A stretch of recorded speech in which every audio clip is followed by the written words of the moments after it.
दिल्ली में केंद्रीय रक्षा मंत्री राजनाथ सिंह ने कहा, कोई भी युद्ध केवल लड़ाई के मैदान में नहीं लड़ा जाता, बल्कि युद्ध में जो विजय मिलती है वह पूरे राष्ट्र के सामूहिक संकल्प का फल होता है।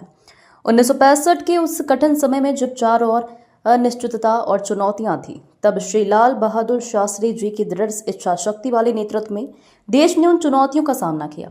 शास्त्री जी ने उस दौर में न केवल निर्णायक राजनीतिक नेतृत्व किया, बल्कि पूरे देश के मनोबल को ऊंचाई तक पहुंचाया। उन्होंने एक ऐसा नारा दिया जो आज भी हमारे हृदय में गूंजता है, जय जवान जय किसान।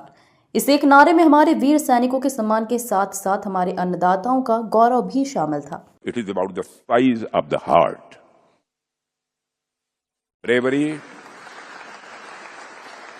Bravery is not about the size of the weapon, but it is about the size of the heart. वह पल हर भारतीय के सीने को गर्व से चौड़ा कर देता है।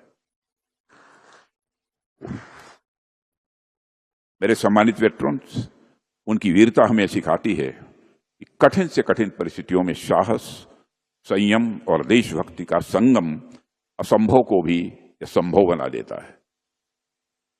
जब हम आप सभी सैनिकों के अदम्य शौर्य और बलिदान की यहाँ पर खड़े होकर चर्चा कर रहे हैं, तो हमें उस दौर की एक पॉलिटिकल विल और नेतृत्व को भी मैं भूलना नहीं चाहता।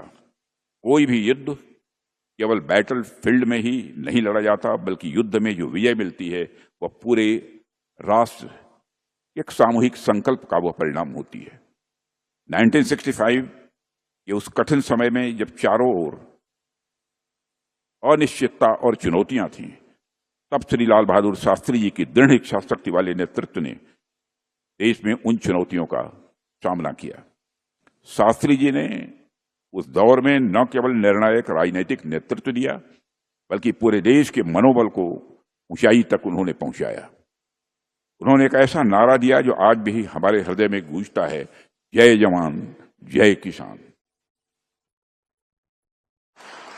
और इस एक नारे में हमारे वीर सैनिकों के सम्मान के साथ साथ हमारे अन्नदाताओं का गौरव भी इसमें शामिल था।